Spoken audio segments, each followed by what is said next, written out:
Magandang araw sa inyong lahat. Ngayong araw ay magsisimula tayo sa isang bagong aralin ukol sa mainland Southeast Asia, particular ang papel ng mga ilog, kapatagan, at kabundukan sa pagbuo ng mga sinaunang kaharian. Bago natin simulan ang ating pagtalakay, para sa mga nais mag-avail ng kopya ng mga presentations ko, mag-message lang kayo sa link na makikita sa ating comment section. Sa araling ito, ating tutuklasin kung paano naging pundasyon ng kasaysayan ang heograpiya. Sa pagtatapos ng araling ito, inaasahan na ating may impluwensyahan ang pag-unawa sa kasaysayan sa pamamagitan ng tatlong layunin. Una, naipaliliwanag ang impluwensya ng mga ilog, kapatagan, at kabundukan sa kasaysayan ng mainland Southeast Asia. Ikalawa, nasusuri kung paano nakaapekto ang heograpiya sa pag-usbong ng mga sinaunang pamayanan at kaharian. At ikatlo, napahahalagahan ang kakayahan ng tao na umangkop sa kapaligiran. Tatandaan natin ang tatlong salita: unawain, suriin, at pahalagahan. Magsimula tayo sa isang motibasyon o river question. Bakit maraming sinaunang pamayanan ang umunlad malapit sa ilog? Para sa ating activity, magbigay ng tatlong posibleng dahilan gamit ang think, pair, at share. Lagi nating iisipin na ang ilog ang pinagmulan ng buhay at kabuhayan. Upang mas maunawaan ito, alamin natin kung ano ang kahulugan ng river valley. Ang river valley ay tumutukoy sa mabababang lupain na dinadaluyan ng ilog kung saan madalas umusbong ang mga sinaunang pamayanan at kabihasnan. Mahalaga ito dahil may sapat na tubig, matabang lupa, at may madaling transportasyon. Sa madaling salita, ang river valley ay mababang lupain na may ilog sa gitna. Ngayon naman, tingnan natin ang mga mahahalagang ilog sa mainland Southeast Asia.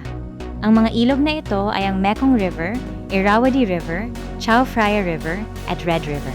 Ang mga ilog na ito ang naging sentro ng maraming sinaunang pamayanan dahil ang ilog ang nag-uugnay sa mga tao at lugar. Talakayin natin ang apat na pangunahing ilog na ito isa-isa. Ang Mekong River ay matatagpuan sa China, Myanmar, Laos, Thailand, Cambodia, at Vietnam. Ang kahalagahan nito ay ang pagbibigay ng patubig, pangingisda, transportasyon, at pagsasaka. Kaya naman ang Mekong River ang itinuturing na ugat ng buhay ng buong rehiyon. Ang Irrawaddy River naman ay matatagpuan sa Myanmar. Ang kahalagahan nito ay ang pagiging pangunahing daluyan ng kalakalan, pinagkukunan ng tubig, at nagbibigay ng matabang kapatagan. Ang Irrawaddy River ang daluyan ng kalakalan at kabuhayan sa kanilang lugar. Ang Chao Phraya River naman ay matatagpuan sa Thailand. Ang kahalagahan nito ay ang pagiging sentro ng agrikultura, ruta ng transportasyon, at dahilan ng pag-anlad ng mga lungsod. Kaya ang Chao Phraya River ang itinuturing na puso ng sinaunang pamayanan at lungsod doon. Ang Red River naman ay matatagpuan sa Hilagang Vietnam. Ang kahalagahan nito ay ang irigasyon, pagsasaka ng palay, at ang pagbuo ng pamayanan. Ang Red River ang pinagmumulan ng masaganang ani. Bukod sa mga ilog, mahalaga rin ang iba pang enyong lupa. Ano nga ba ang kapatagan? Ang kapatagan ay tumutukoy sa malawak at patag na lupain na angkop sa pagsasaka at paninirahan. Nakatutulong ito sa pagtatanim ng palay, pagtatayo ng pamayanan, at pagdami ng pagkain. Ano naman ang kabundukan? Ang kabundukan ay tumutukoy sa magkakaugnay na hanay ng mga bundok. Nagsisilbi itong natural na hangganan, protection, at tirahan ng iba't ibang pangkat etniko. Paano nga ba nagsimula ang pag-anlad?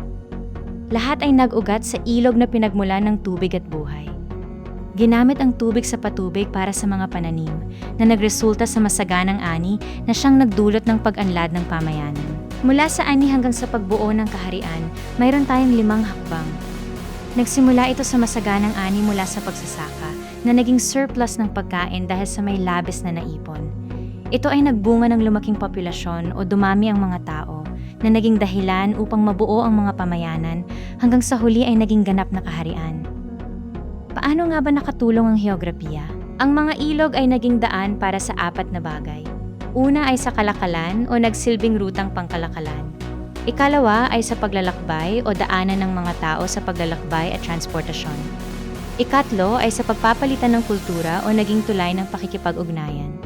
At ikapat ay sa pag-unlad ng ekonomiya o nagbigay ng trabaho at nagpaangat ng kabuhayan. Para sa ating guided case analysis, suriin natin ang sitwasyon.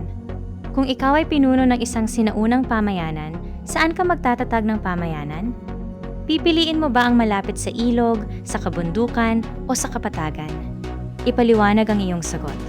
Para sa ating pangkatang gawain na pinamagatang River Valley and Kingdom Analysis, puna ng chart base sa inyong napiling lugar o ilog. Ilagay ang resource, kabuhayan, pamayanan, oportunidad, at hamon ng bawat isa. Upang mas maproseso ang ating aralin, narito ang ating mga processing questions. Una, bakit naging mahalaga ang mga ilog sa mainland Southeast Asia? Ikalawa, paano nakatulong ang kapatagan sa agrikultura? At ikatlo, ano ang papel ng kabundukan sa paghubog ng kasaysayan? Bilang pagtatapos, kompletohin ang pangungusap sa ating closure. Natutulong ang mga ilog sa pagbuo ng sinaunang kasaysayan dahil sa anong dahilan? Ang ating pangunahing takeaway para sa araw na ito. Ang heograpiya ay hindi lamang nagbigay ng likas na yaman, kundi naging mahalagang salik sa pagbuo ng mga pamayanan, kaharian, at kabihasnan sa mainland Southeast Asia. Maraming salamat sa inyong masusing pakikinig at aktibong pakikilahok. Huwag kalimutang mag-message sa link na nasa comment section kung nais ninyong mag-avail ng kopya ng mga presentations ko. Mag-ingat po kayong lahat at magkita-kita muli tayo sa ating susunod na talakayan.